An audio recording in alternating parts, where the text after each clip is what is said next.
মোস্তাফিজুর ভাই আপনি শুধু বলবেন ফারাবি বেস্ট রোস্টার, তার থেকে ভালো কন্টেন্ট কেউ বানাইতে পারে না। ভাই আমাদের না ভাই প্লিজ প্লিজ ভাই, শুধু এইটুকু বলেন যে ফারাবি ভালো রোস্ট করে, ভাই প্লিজ এইটুকু বলেন। ভাই আমাদের ইন্টো লাগা।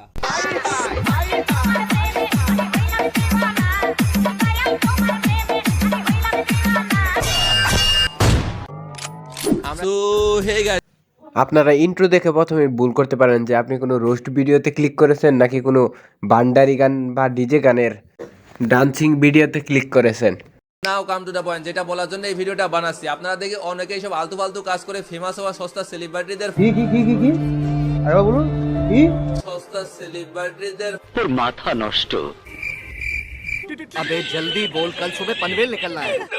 বিগ ফ্যান বলে মাথায় তুলেন, আবার এদেরকে দিয়ে বিভিন্ন প্রোডাক্টের প্রমোশনও করান। আচ্ছা, দেশে কি ভালো কন্টেন্ট ক্রিয়েটরদের অভাব পড়ছে যে আপনাদেরকে এরকম সস্তা বস্তা সেলিব্রিটিদের দিয়ে প্রোডাক্টের প্রমোশন করাতে হবে? কথা সত্য।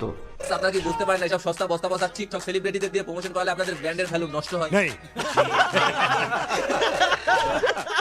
1 minute later. আর হ্যাঁ, আমাকে দিয়ে যদি স্পন্সর এবং প্রমোশন করাতে চান তাহলে আমাকে মেল করতে পারেন, মেল ডেসক্রিপশনে দেওয়া আছে।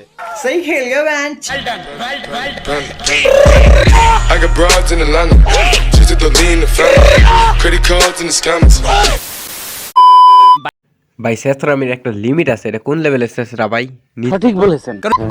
গজব বেজতি। আমি 2023 সালে মে মাস পর্যন্ত ভাবতাম যে বাংলাদেশের সবচেয়ে উল্টাপাল্টা কন্টেন্ট ক্রিয়েটর হচ্ছে স্বপন আহমেদ আর অপু। বিশ্বাস করেন রাসেল ভাই, আমার এই ধারণাটা ছিল একদম ভুল। আমার এই যাত্রাপালার ফারাবি ভাইয়ের কথা মনেই নাই।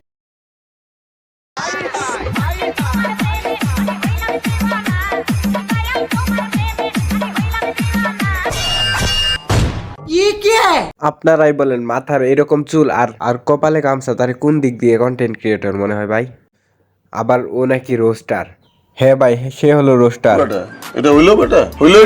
প্রথম তার প্রতিটা রোস্ট ভিডিও ছিল মেয়েদের নিয়ে। একবার দেখে আসুন কন্টেন্ট গুলা।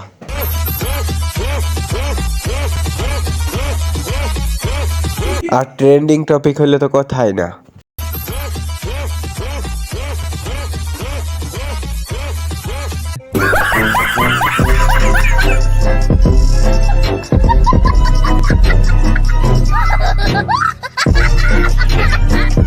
ডিসক্লেইমার, ভিডিওটা এখানে ফান করে বানানো হয়েছে, so don't take it seriously.